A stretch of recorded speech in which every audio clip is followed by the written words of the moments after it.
ਓਮ ਸ਼ਾਂਤੀ। ਅੱਜ ਬਾਬਾ ਦੇ 26/10/2020 ਦੇ ਮਹਾਵਚਨ ਬਾਬਾ ਨੇ ਆਪਣੇ ਬੱਚਿਆਂ ਨੂੰ ਅੱਜ ਕਿਹਾ, ਮਿੱਠੇ ਬੱਚੇ, ਸ਼੍ਰੀਮਤ ਤੇ ਭਾਰਤ ਨੂੰ ਸਵਰਗ ਬਣਾਉਣ ਦੀ ਸੇਵਾ ਕਰਨੀ ਹੈ। ਪਹਿਲਾਂ ਆਪਣੇ ਆਪ ਨੂੰ ਨਿਰਵਿਕਾਰੀ ਬਣਾਉਣਾ ਹੈ, ਫਿਰ ਦੂਜਿਆਂ ਨੂੰ ਕਹਿਣਾ ਹੈ। ਫਿਰ ਬਾਬਾ ਨੇ ਪ੍ਰਸ਼ਨ ਪੁੱਛਿਆ, ਤੁਸੀਂ ਮਹਾਵੀਰ ਬੱਚਿਆਂ ਨੇ ਕਿਸ ਗੱਲ ਦੀ ਪਰਵਾਹ ਨਹੀਂ ਕਰਨੀ ਹੈ? ਔਰ ਦੂਸਰਾ ਪ੍ਰਸ਼ਨ ਨਾਲ ਪੁੱਛਿਆ, ਸਿਰਫ ਕਿਹੜੀ ਚੈਕਿੰਗ ਕਰਦੇ ਰਹੋ, ਆਪਣੇ ਆਪ ਨੂੰ ਸੰਭਾਲਣਾ ਹੈ। ਮਾਨਾ ਕਿਹੜੀ ਚੈਕਿੰਗ ਕਰਨੀ ਹੈ, ਜਾਂਚ ਕਰਨੀ ਹੈ ਤਾਂ ਆਪਣੇ ਆਪ ਨੂੰ ਸੰਭਾਲਣਾ ਹੈ। ਉੱਤਰ ਵਿੱਚ ਬਾਬਾ ਨੇ ਕਿਹਾ, ਜੇ ਕੋਈ ਪਵਿੱਤਰ ਬਣਨ ਦੇ ਵਿੱਚ ਵਿਘਨ ਪਾਉਂਦਾ ਹੈ ਤਾਂ ਤੁਸੀਂ ਉਸ ਦੀ ਪਰਵਾਹ ਨਹੀਂ ਕਰਨੀ ਹੈ। ਸਿਰਫ ਜਾਂਚ ਕਰੋ ਕਿ ਮੈਂ ਮਹਾਵੀਰ ਹਾਂ, ਮੈਂ ਆਪਣੇ ਆਪ ਨੂੰ ਠੱਗਦਾ ਤਾਂ ਨਹੀਂ ਹਾਂ, ਬੇਹੱਦ ਦਾ ਵੈਰਾਗ ਰਹਿੰਦਾ ਹੈ, ਮੈਂ ਆਪ ਸਮਾਨ ਬਣਾਉਂਦਾ ਹਾਂ, ਮੇਰੇ ਵਿੱਚ ਕ੍ਰੋਧ ਤਾਂ ਨਹੀਂ ਹੈ, ਜੋ ਦੂਜਿਆਂ ਨੂੰ ਕਹਿੰਦਾ ਹਾਂ ਔਰ ਉਹ ਕਰਦਾ ਵੀ ਹਾਂ। ਬਾਬਾ ਕਹਿੰਦੇ ਜਾਂਚ ਕਰਨੀ ਹੈ, ਤੁਸੀਂ ਜੋ ਦੂਜਿਆਂ ਨੂੰ ਕਹਿੰਦਾ ਹਾਂ ਉਹ ਖੁਦ ਵੀ ਕਰਦਾ ਹਾਂ। ਗੀਤ ਹੈ, ਤੁਮੇ ਪਾ ਕੇ ਹਮਨੇ ਜਹਾਂ ਪਾ ਲਿਆ ਹੈ। ਬਾਬਾ ਨੂੰ ਪਾ ਕੇ ਸਾਰਾ ਜਹਾਨ ਹੀ ਪਾ ਲਿਆ। ਓਮ ਸ਼ਾਂਤੀ। ਇਸ ਵਿੱਚ ਬੋਲਣ ਦਾ ਨਹੀਂ ਰਹਿੰਦਾ, ਇਹ ਸਮਝਣ ਦੀ ਗੱਲ ਹੈ। ਮਿੱਠੇ ਮਿੱਠੇ ਰੂਹਾਨੀ ਬੱਚੇ ਸਮਝ ਰਹੇ ਹਨ ਕਿ ਅਸੀਂ ਫਿਰ ਤੋਂ ਦੇਵਤਾ ਬਣ ਰਹੇ ਹਾਂ, ਸਰਵ ਗੁਣ ਸੰਪੰਨ ਸੰਪੂਰਨ ਨਿਰਵਿਕਾਰੀ ਬਣ ਰਹੇ ਹਾਂ। ਬਾਬਾ ਆ ਕੇ ਕਹਿੰਦੇ ਹਨ, ਬੱਚੇ ਕਾਮ ਵਿਕਾਰ ਨੂੰ ਜਿੱਤੋ ਅਰਥਾਤ ਪਵਿੱਤਰ ਬਣੋ। ਬੱਚਿਆਂ ਨੇ ਗੀਤ ਸੁਣਿਆ, ਹੁਣ ਫਿਰ ਤੋਂ ਬੱਚਿਆਂ ਨੂੰ ਸਮਰਿਤੀ ਆਈ ਹੈ ਕਿ ਅਸੀਂ ਬੇਹੱਦ ਦੇ ਬਾਪ ਤੋਂ ਬੇਹੱਦ ਦਾ ਵਰਸਾ ਲੈਂਦੇ ਹਾਂ, ਜਿਸ ਨੂੰ ਕੋਈ ਵੀ ਖੋ ਨਹੀਂ ਸਕਦਾ। ਉੱਥੇ ਦੂਜਾ ਕੋਈ ਵੀ ਖੋਣ ਵਾਲਾ ਹੁੰਦਾ ਹੀ ਨਹੀਂ। ਜੋ ਸਾਥੋਂ ਕੋਈ ਚੀਜ਼ ਲੈ ਲਵੇ, ਖੋ ਲਵੇ, ਐਦਾਂ ਦਾ ਕੋਈ ਸਤਯੁਗ ਦੇ ਵਿੱਚ ਹੁੰਦਾ ਹੀ ਨਹੀਂ। ਉਸ ਨੂੰ ਕਿਹਾ ਜਾਂਦਾ ਹੈ ਅਦਵੈਤ ਰਾਜ। ਫਿਰ ਬਾਅਦ ਵਿੱਚ ਰਾਵਣ ਰਾਜ ਦੂਜੇ ਦਾ ਹੁੰਦਾ ਹੈ। ਹੁਣ ਤੁਸੀਂ ਸਮਝ ਰਹੇ ਹੋ ਨਾ, ਸਮਝਾਉਣਾ ਵੀ ਐਵੇਂ ਹੀ ਹੈ। ਅਸੀਂ ਫਿਰ ਤੋਂ ਭਾਰਤ ਨੂੰ ਸ਼੍ਰੀਮਤ ਤੇ ਨਿਰਵਿਕਾਰੀ ਬਣਾ ਰਹੇ ਹਾਂ। ਉੱਚੇ ਤੇ ਉੱਚਾ ਭਗਵਾਨ ਤਾਂ ਸਾਰੇ ਕਹਿਣਗੇ, ਉਸ ਨੂੰ ਹੀ ਬਾਪ ਕਿਹਾ ਜਾਂਦਾ ਹੈ। ਤਾਂ ਇਹ ਵੀ ਸਮਝਾਉਣਾ ਹੈ, ਲਿਖਣਾ ਵੀ ਹੈ, ਭਾਰਤ ਜੋ ਸੰਪੂਰਨ ਨਿਰਵਿਕਾਰੀ ਸਵਰਗ ਸੀ, ਹੁਣ ਉਹ ਵਿਕਾਰੀ ਬਣ ਗਿਆ ਹੈ। ਅਸੀਂ ਫਿਰ ਤੋਂ ਸ਼੍ਰੀਮਤ ਤੇ ਭਾਰਤ ਨੂੰ ਸਵਰਗ ਬਣਾ ਰਹੇ ਹਾਂ। ਬਾਪ ਜੋ ਦੱਸਦੇ ਹਨ ਉਸ ਨੂੰ ਨੋਟ ਕਰਕੇ ਫਿਰ ਉਸ ਤੇ ਵਿਚਾਰ ਸਾਗਰ ਮੰਥਨ ਕਰਕੇ ਲਿਖਣ ਵਿੱਚ ਮਦਦ ਕਰਨੀ ਚਾਹੀਦੀ ਹੈ। ਪਰੰਤੂ ਬਾਬਾ ਕਹਿ ਰਹੇ, ਏਦਾਂ ਕੀ ਲਿਖੀਏ ਜੋ ਮਨੁੱਖ ਸਮਝ ਜਾਣ ਕਿ ਭਾਰਤ ਬਰੋਬਰ ਸਵਰਗ ਸੀ, ਰਾਵਣ ਦਾ ਰਾਜ ਹੀ ਨਹੀਂ ਸੀ। ਬੱਚਿਆਂ ਨੂੰ ਬੁੱਧੀ ਵਿੱਚ ਹੈ ਨਾ ਕਿ ਅਸੀਂ ਹੁਣ ਭਾਰਤ ਵਾਸੀਆਂ ਨੂੰ ਬਾਬਾ ਨਿਰਵਿਕਾਰੀ ਬਣਾ ਰਹੇ ਹਨ। ਪਹਿਲਾਂ ਆਪਣੇ ਨੂੰ ਦੇਖਣਾ ਹੈ।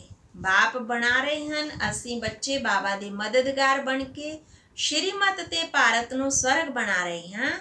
ਤਾਂ ਬਾਬਾ ਕਹਿ ਰਹੇ, ਪਹਿਲਾਂ ਆਪਣੇ ਨੂੰ ਦੇਖਣਾ ਹੈ ਕਿ ਅਸੀਂ ਨਿਰਵਿਕਾਰੀ ਬਣੇ ਹਾਂ।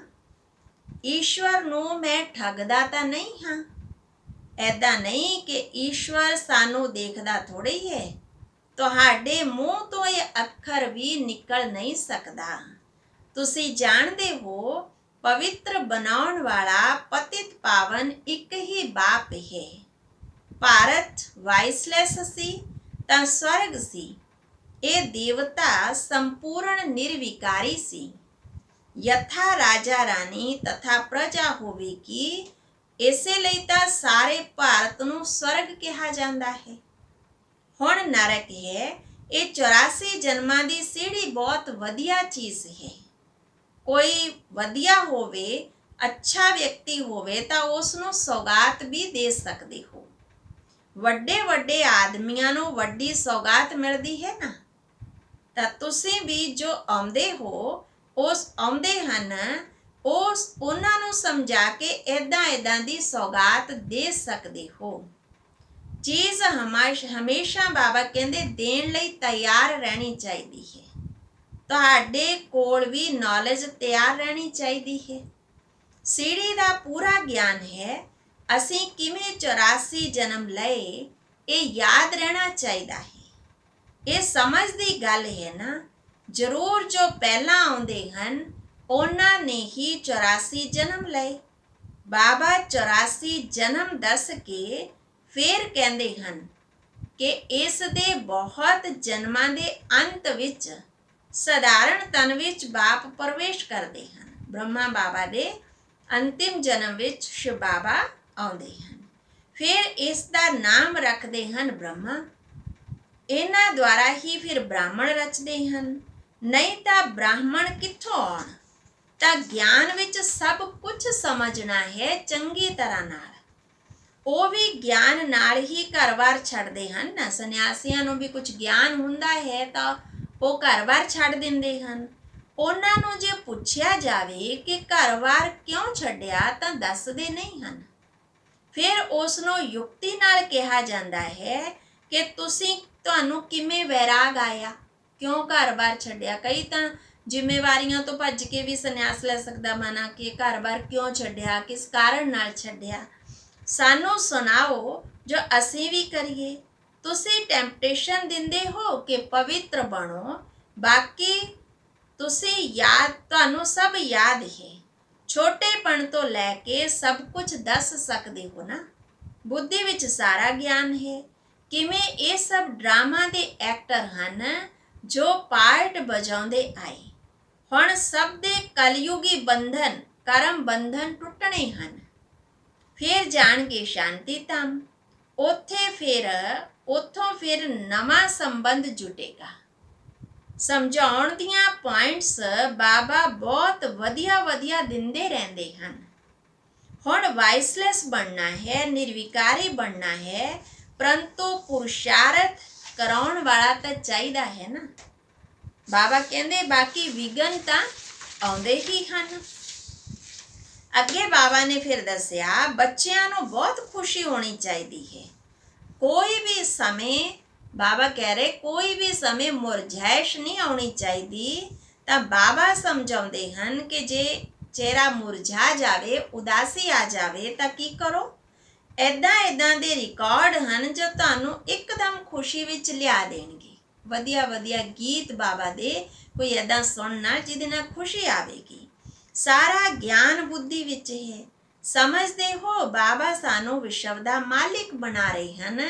ਉਸ ਨੂੰ ਕੋਈ ਵੀ ਦੂਸਰਾ ਖੋ ਨਹੀਂ ਸਕਦਾ।